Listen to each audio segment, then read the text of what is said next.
Hi, and welcome to Creepy Crime Story, where the darkest truths aren't imagined. They're real. At 7:12 a.m. on June 4th, 1997, a receptionist at Sterling Finance in Brooklyn noted the absence of a dependable coworker. Jody Yakubashek, 25, 6 months pregnant, hadn't called in sick. She didn't answer her phone. No one had heard from her since the previous afternoon. By 8:30, a colleague drove past her apartment complex in Bay Ridge. Her car was still in the lot. The front door? Locked. Shades drawn. No sign of forced entry. Detective Lords Chasen, assigned to the 68th Precinct, received the missing person call at 9:42 a.m. What should have been a routine wellness check escalated within an hour. Officers found the front door deadbolted from the inside. Mail piled in the box. Keys and a handbag were placed neatly on the kitchen counter. Jody's cell phone was charging, screen dark, untouched. In the living room, a sonogram image dated May 29th sat in a magnet frame on the fridge. A schedule for her next prenatal appointment, June 5th, was clipped beside it. Everything was orderly, too orderly. Inside her bedroom, officers noted that the bed appeared unused.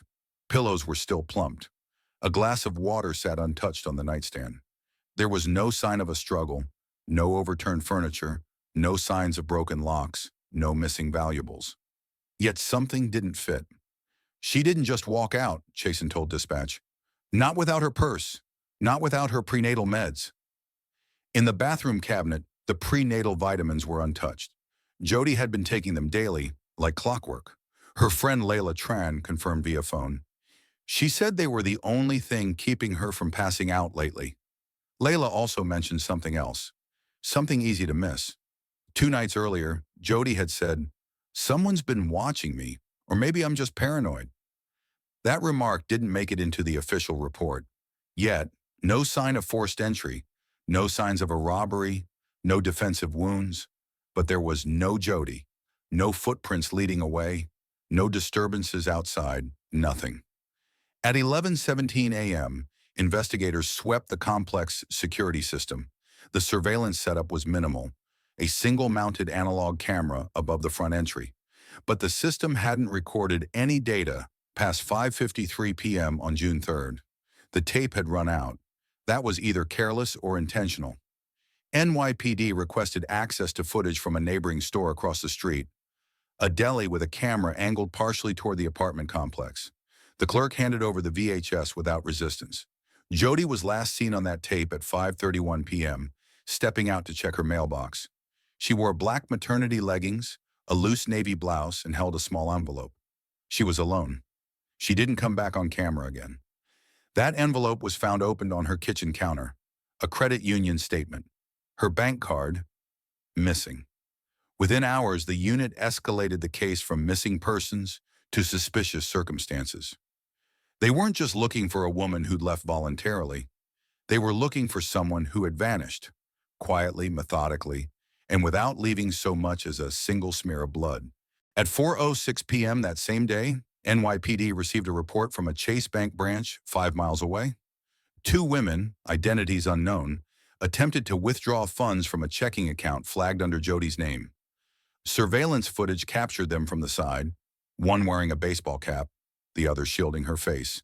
The ATM rejected the transaction due to an incorrect PIN. They left within 30 seconds. Detective Chasen reviewed the bank footage that evening.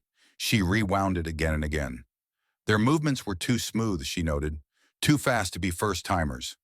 Then came the call at 6:12 p.m. from a NYPD crime scene unit technician reviewing the footage of the deli across the street from Jody's building. Something subtle, easy to miss. At 5:45 p.m., 15 minutes after Jody had gone back inside, a nondescript gray 4-door sedan pulled up across the street. It idled with hazard lights on for 7 minutes. The camera caught a blurred silhouette crossing from the curb to the complex's back alley. There was no footage of anyone coming back out. The alley, when checked, revealed nothing, but the trash bins were freshly emptied. Too clean, as if rinsed out. A sanitation route report showed the alley hadn't been serviced since Monday. This was Wednesday. The timeline didn't match casual disappearance. It matched preparation. At 10:03 p.m., Detective Chasen stood at the kitchen sink in Jody's apartment. staring at a mug ring in the drying rack. A half-dried lipstick stain clung to the rim. Chasen reached into her coat pocket, pulled out a pair of latex gloves, and quietly said to the crime scene technician, "Run every print again. This wasn't spontaneous. Someone came here, calm, confident, and with a plan." Jody had been missing for less than 24 hours, but every piece of forensic logic pointed to the same conclusion. Someone had been in that apartment, and someone had left with her through a back route. No camera, no witness, no mistakes. The first digital anomaly came not from Jody's apartment, but from her bank. At 4:06 p.m. on June 4th, 1997, less than 24 hours after her disappearance, a security officer at Chase Bank flagged a failed ATM withdrawal tied to Jody Jakubaszek's account. The card was inserted twice at a branch on Avenue U, 5 miles southeast of Bay Ridge.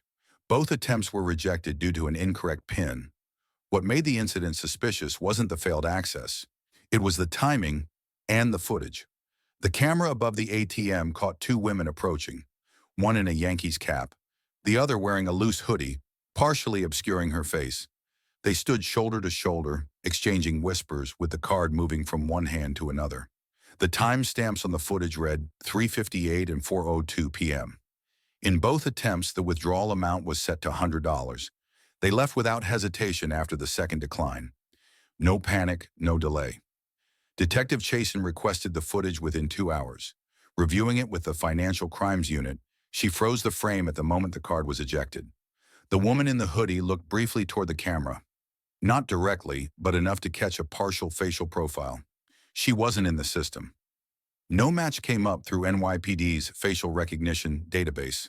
Forensic techs pulled the transaction metadata. The card matched Jody's debit account, issued through Metropolitan Credit Union. The sequence number confirmed it hadn't been reported stolen. The last authorized transaction, a small purchase at a local bodega near Jody's apartment, time-stamped at 5:39 p.m., June 3rd. Just hours before she was last seen, the failed ATM transaction reopened the clock. Digital forensics reconstructed a timeline based on the card's chip activity. Though contactless payments were not yet standard in 1997, magnetic swipe logs provided enough to track the card's attempted use. The location, bank ID, and transaction request codes aligned with patterns seen in prior identity-based financial thefts. But something stood out. The pattern was too precise, Chasen noted. No testing the balance, no small dollar purchases. They went straight for cash.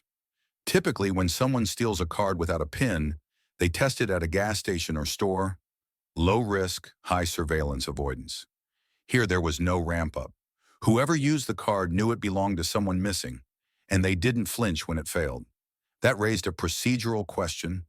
Was the failed withdrawal an amateur move or a smokescreen? A second sweep of local ATM cameras within a 2-mile radius was initiated. One Citibank unit, dated the same afternoon, showed the same Yankees cap appearing on a nearby street corner, this time walking west, alone. The camera's fisheye lens distorted the figure, but one detail survived. The woman held a white plastic shopping bag. Enhancing the frame revealed a logo. Borochem Supply, a chemical retailer based on McDonald Avenue. This shifted the case. NYPD assigned a forensic procurement analyst to cross-reference all Borochem transactions between May 30 and June 3rd. Jody's bank card was not used at the store, but a cash transaction made on June 2nd matched the time and estimated distance from the suspect's location at the Citibank ATM. The receipt, pulled from the store's archival logs, listed 1 gallon of ammonium-based cleaning solvent, latex gloves, multi-pack, and a bulk container of plastic sheeting. Those items weren't suspicious in themselves, but the coincidence was operationally significant. Chasen filed an affidavit for access to surrounding business footage between 3 p.m. and 5 p.m. on June 4th. She cross-checked the timestamps. The two women from the Chase ATM had never entered the bank. That confirmed one thing. They weren't customers. They had waited for the lobby to empty. They acted fast. They knew where the camera was. That made it targeted.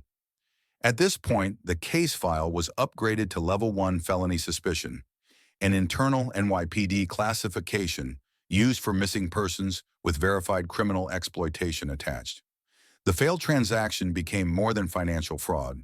It was proof of post-disappearance activity and, in this case, an intentional digital footprint left behind. Whether careless or calculated, it meant Jody was no longer just missing. Someone was actively moving through her life after she was gone. That night, detectives returned to her apartment. They rechecked her wallet, which still sat untouched. The debit card wasn't there. But what they did find, buried beneath the top drawer of her desk, was a note scribbled on a torn envelope flap.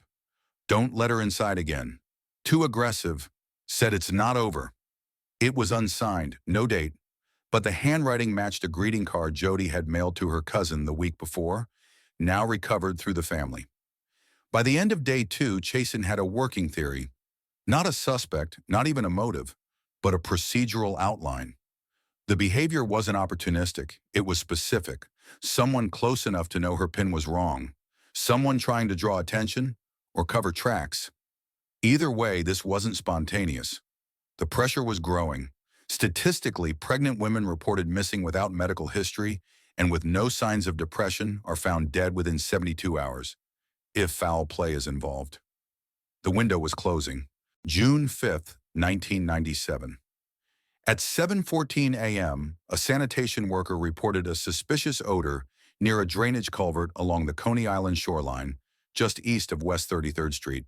The terrain was uneven, overgrown with weeds and industrial refuse, but the smell was unmistakable. Patrol officers arrived by 7:37. What they discovered was a female body partially covered with damp, torn plastic. The initial presumption was overdose or drowning, but paramedics found no water in the lungs. The woman had not drowned. She had been placed there, deliberately.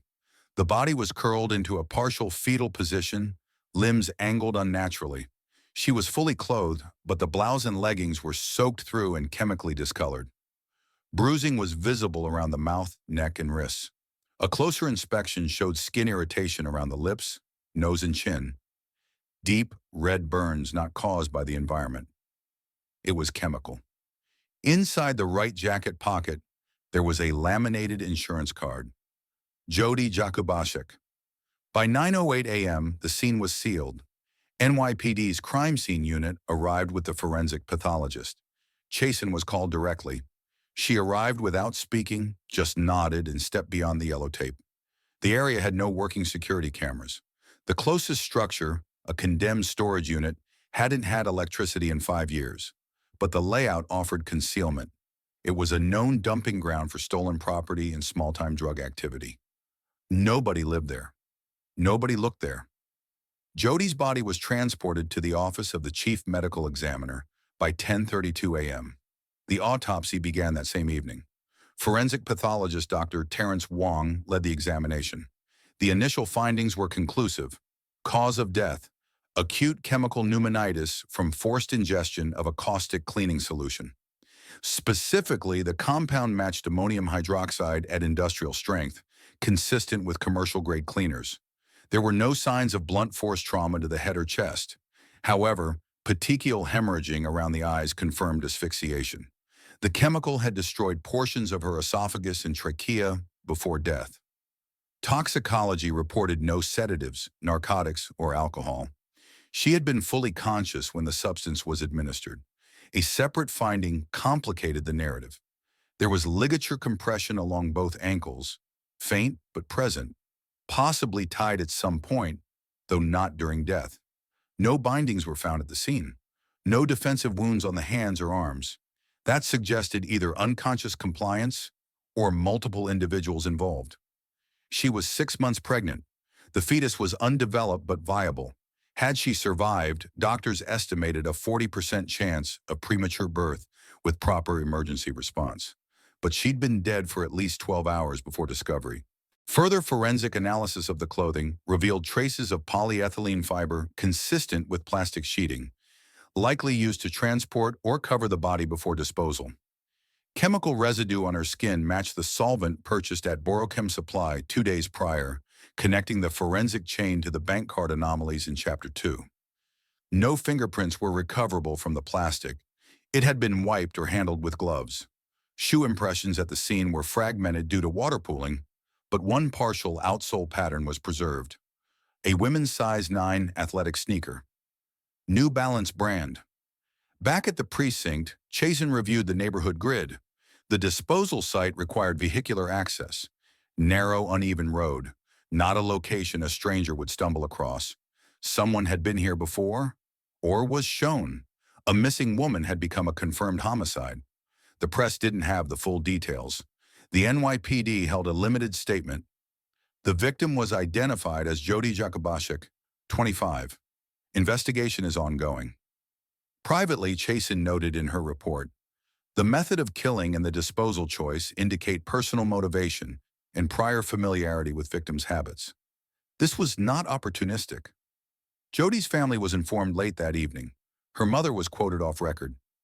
She didn't go out that night. Someone came for her. The quote was never published, but it remained in the file. Human remains often tell stories more clearly than witnesses, and in this case, the physical evidence spoke louder than any camera could. She didn't leave. She didn't run. She didn't overdose. She was targeted. With the body recovered and the cause of death confirmed, investigators shifted focus to Jody's final movements and social proximity. Time was narrowing, and so was the suspect pool. The original assumption was that Jody had stayed home alone the evening of June 3rd, based on a locked front door and undisturbed living space. But digital records told a different story. A reverse lookup on incoming landline calls to her apartment showed one unanswered ring at 5:42 p.m. The call came from a payphone located less than a mile away, in front of a laundromat near 12th Avenue. The area had no direct camera coverage, but adjacent businesses had functioning security systems. Footage retrieved from a pawn shop next door showed a woman pacing near the booth. The timestamp matched the 9-digit call to Jody's apartment. Her face wasn't visible, but clothing and posture bore resemblance to the woman seen in the ATM footage. The laundromat owner, when questioned, recalled a tense-looking girl who didn't do laundry. She was holding a piece of paper and left without speaking to anyone. This was the lead that prompted a new canvassing effort. Focus not just on known associates, but peripheral contact. Friends, acquaintances, co-workers. Most remembered Jody as private, kind, focused on preparing for the baby. But one neighbor, an older tenant 2 floors below, recalled hearing what he called soft crying through the vent system around 6:10 p.m. on the evening she vanished. He didn't report it, didn't think it mattered. It wasn't loud. It was the only auditory account of anything unusual from within her building. Investigators expanded the search pattern to include utility access points behind the complex. That's where they found a cigarette butt lodged between the bricks of a maintenance crawlspace. It wasn't Jody's brand. DNA analysis would take days, but the location suggested someone had waited or watched from the alley. That space had direct view to her back window, the same alley where a car had idled on surveillance at 5:45 p.m. Attention turned to Marvin Fulford, the father of Jody's unborn child. He was questioned again, this time under formal advisement. His alibi was a shift at a security job across town, which checked out. But when asked if he'd recently spoken with Jody, he hesitated before confirming they hadn't talked in over a week. Phone records showed a call from Marvin's cell phone to her apartment at 9:16 p.m. on June 1st, 2 days before she disappeared. More concerning was his current partner, Deborah Pretlow. She had no listed employment, no fixed address until recently. She had also never been reported to have direct contact with Jody. But her name had surfaced in 2 statements, both from co-workers of Marvin who mentioned Deborah had expressed frustration about Jody's pregnancy, causing drama. No formal connection was drawn at this stage, but investigators noted the behavioral convergence, phone activity, proximity to known suspect movement, and personal motive. Another data point broke loose through subpoenaed records. A purchase at a gas station convenience store on the same evening Jody went missing. The security camera showed 2 women buying bottled water and gloves. One wore a Yankees cap. Timestamp 6:57 p.m. Both individuals exited in a gray 4-door sedan. That vehicle matched the one idling across the street from Jody's apartment. Frame-by-frame analysis of the rear bumper revealed partial characters on the plate, enough to narrow the DMV registry to 5 vehicles in Brooklyn. One was registered to Deborah's cousin. As pressure increased, detectives tightened the grid. They now had a clear directional pattern: movement from the laundromat payphone to the alleyway, the alley to the convenience store, and eventually toward the shoreline disposal site. Each location required familiarity, not random chance. By the morning of June 7, 1997, the case against the unknown assailant behind Jody Jakubaszek's murder had begun to take shape. Not through a confession or a smoking gun, but through overlapping fragments that no longer read as coincidence. What moved the case forward wasn't just digital or forensic evidence. It was human behavior, mapped over time, pressure tested through inconsistency.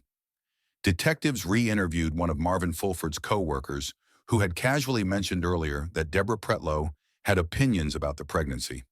This time, under formal questioning, the same witness recalled a chilling moment. Deborah had said weeks earlier, "She's using the baby to control him. I wouldn't let that happen to me." The statement wasn't criminal, but it wasn't irrelevant. Further inquiry revealed that Deborah hadn't lived alone. She was staying with an acquaintance in Gravesend, Ashley Dominguez, who, when questioned on June 7th, appeared visibly distressed. At first, she denied knowledge of anything unusual, but when confronted with surveillance stills from the convenience store and ATM, her tone shifted. She asked for a lawyer. Later that afternoon, Dominguez voluntarily surrendered a duffel bag from her apartment. Inside were latex gloves, stained but unused, and a partially burned receipt from a hardware store. The purchase, made in cash, listed rope, painter's plastic, and bleach. The date? June 2nd. The items matched trace residue found on Jody's clothing and around the shoreline disposal site. Dominguez refused to provide a statement, but her actions triggered a search warrant for the Gravesend residence. In the shared garage, forensics recovered 3 trash bags stuffed into an old dresser. Inside, a partially melted prepaid cell phone, a bottle of ammonium cleaner matching the autopsy profile, and a scrap of paper with an address. Jody's. The contents weren't enough to charge anyone directly, but now the pattern was visible. Every physical movement in the days before Jody's death could be mirrored by 2 or more of these individuals: Deborah, Ashley, and, by surveillance proximity, a third unidentified woman with a similar build. Investigators had enough probable cause to classify the incident as a multi-party planned assault, carried out under the false cover of a confrontation, and then came the moment that cracked the silence. Dominguez's attorney contacted the DA's office on June 8th. His client was willing to cooperate under specific conditions: immunity from murder charges in exchange for full testimony. The district attorney declined blanket immunity, but they offered limited prosecutorial discretion if the cooperation led directly to the arrest and conviction of the principal actor. That night, Ashley sat in a recorded room for over 6 hours. Her story was linear. Deborah had planned everything. She described the resentment, the fixation on control, the idea that the baby was a threat. She admitted to helping lure Jody out of her apartment with a fabricated message about Marvin. Jody had walked into the back alley unarmed, unprepared, and alone. The chemical solution had already been prepared. Ashley claimed she panicked once she saw Jody fall. She insisted she didn't help with the body, but her voice broke when asked why she didn't call for help. In crimes like this, guilt is rarely singular. It spreads through silence, through fear, through the illusion that stepping back is the same as stepping out. The testimony reframed the investigation. Deborah Pretlow was no longer an abstract person of interest. She was a primary suspect in a premeditated act that ended 2 lives. But there was still no arrest. The DA's office needed one more anchor, one more link to place Deborah at the scene in real time. It would come through cell tower triangulation. The turning point in the Jakubaszek case didn't come from a dramatic confession or a hidden diary. It came from the radio towers above Brooklyn, the silent structures that log where we are, even when no one else is looking. In mid-June 1997, cell tower data was not yet a default part of homicide investigations. Few precincts had the resources, and fewer still had the habit. But the lead tech in this case, Detective Karen Whaley, had just returned from a rotation with the state's cyber unit. She knew where to look and how to extract more from less. Subpoenas were issued for cell site location information tied to Deborah Pretlow and Ashley Dominguez. Though both had prepaid phones, the numbers were recovered from the contact logs on Marvin Fulford's billing records. Fulford had placed outgoing calls to both women during the first week of June. That was enough to build the legal framework. When tower data came back, patterns formed immediately. On the evening of June 3rd, within the critical disappearance window, Pretlow's device pinged 3 towers in rapid succession. One near her known residence, one at 12th Avenue near the laundromat payphone, and one directly adjacent to the block where Jody lived. The sequence placed her within 500 feet of the alley, behind Jody's building, at approximately 5:54 p.m. The signal did not move again for over an hour. That stationary gap aligned almost exactly with the window in which Jody stopped responding to calls, and her phone remained inactive. Further analysis showed that Pretlow's device then moved south, toward the Gravesend area, stopping briefly at a tower on McDonald Avenue, the same route leading to the shoreline where Jody's body had been dumped the next morning. Ashley Dominguez's phone followed a similar route, though delayed by about 20 minutes. Her movements mirrored Pretlow's, except for one deviation, an additional ping near a gas station on Bay Parkway. That matched the video footage recovered in Chapter 4. Investigators now had layered movement, physical surveillance, hardware store purchases, testimony, and tower data, all converging within the same 2-hour window. What had been circumstantial was now mapped, time-stamped, and synchronized.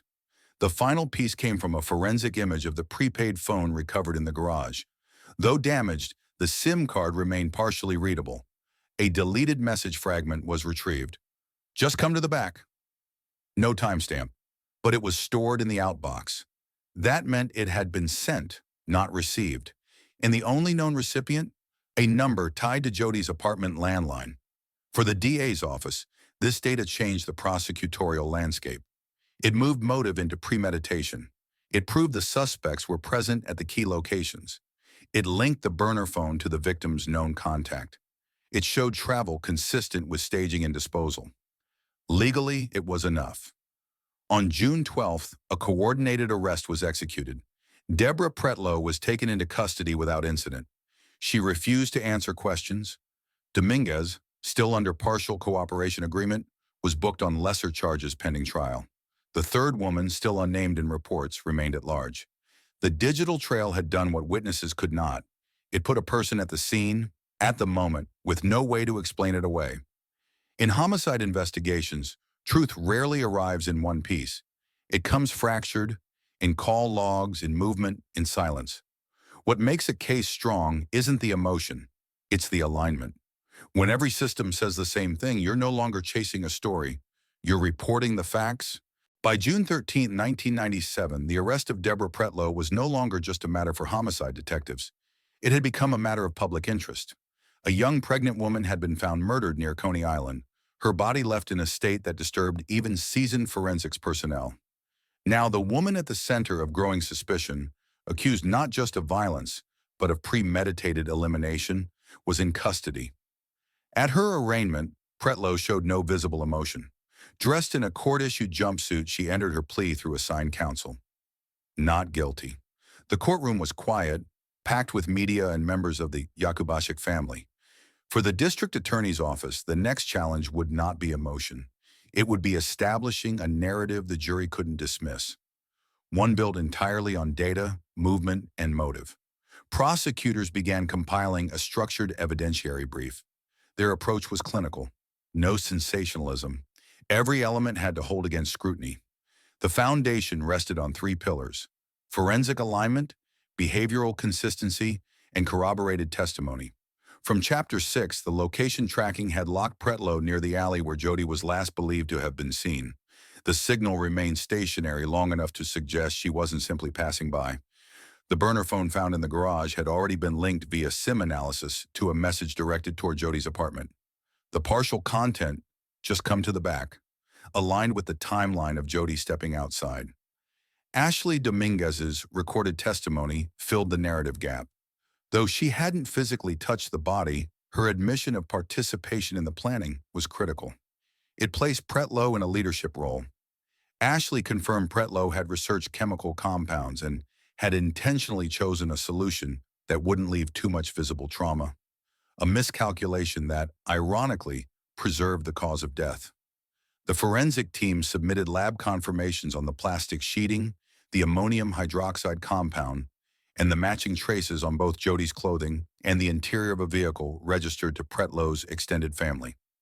Shoe print analysis from the shoreline disposal site had returned a consistent outsole pattern with a pair of sneakers seized from the Gravesend residence. Deborah's known size. Cell records supported movement.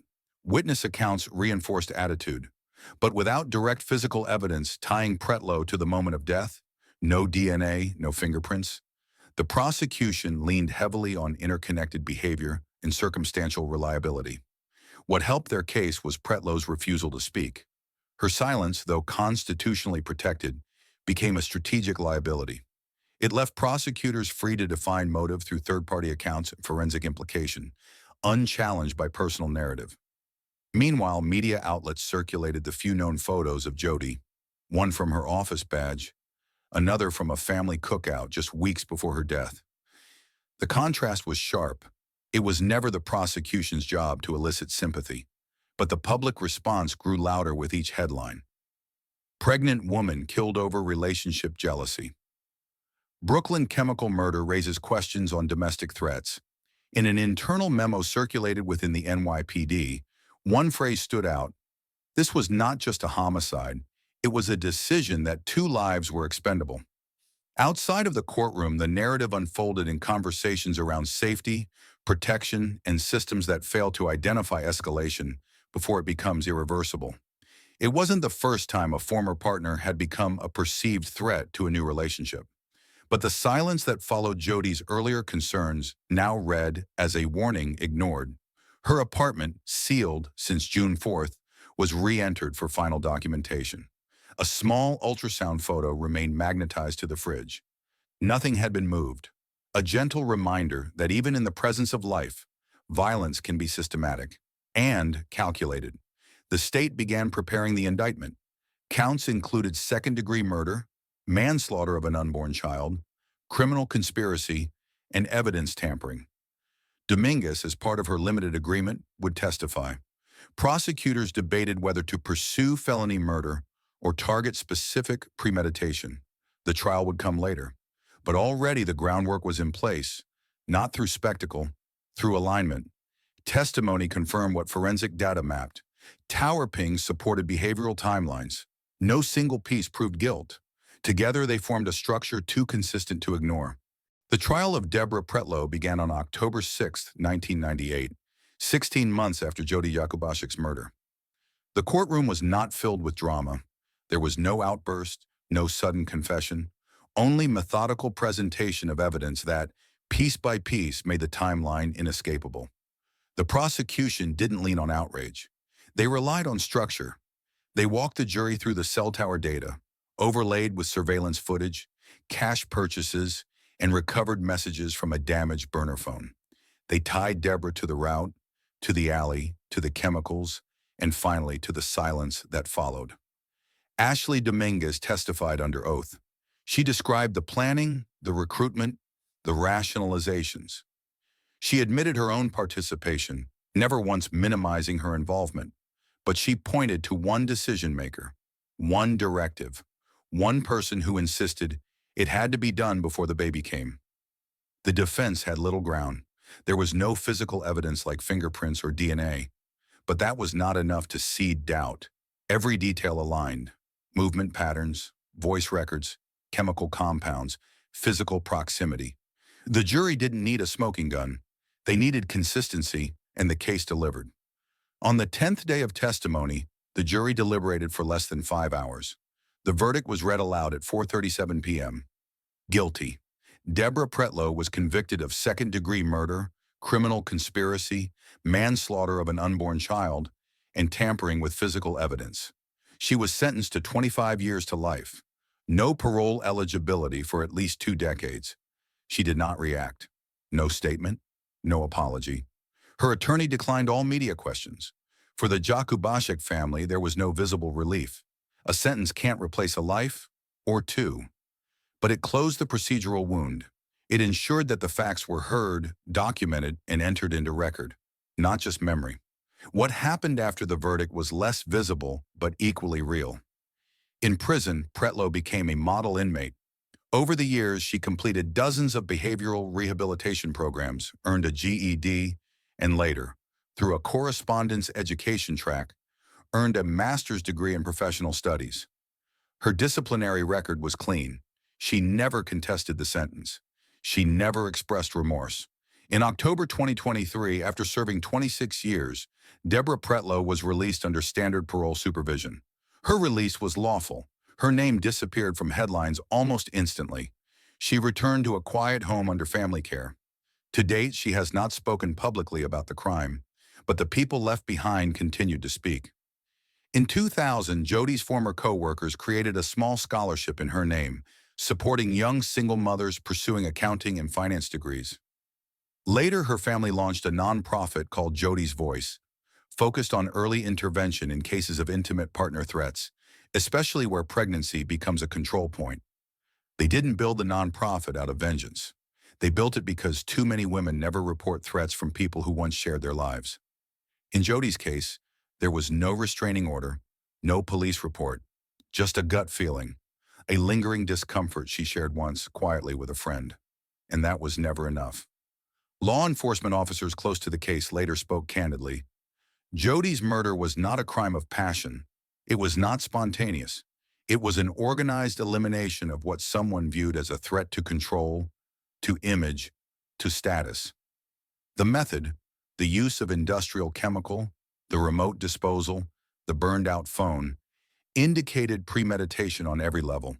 But as calculated as the crime was, it unraveled because of something simple: routine, a mistake made in timing, a delay in deleting a text, a purchase paid in cash but caught on camera, tower pings that didn't lie, a witness who finally broke. Every step toward conviction depended not on drama, but on forensic discipline, and the courage to see subtle patterns for what they were. Not background noise, but structure. Cases like this don't conclude with clarity.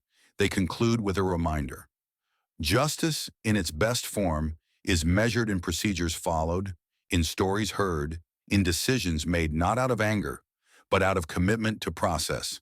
It cannot restore the people lost, but it can prevent silence from winning.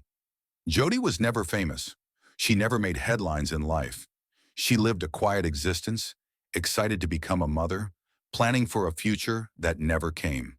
But her death reshaped how people around her understood control, fear, and the devastating cost of hesitation.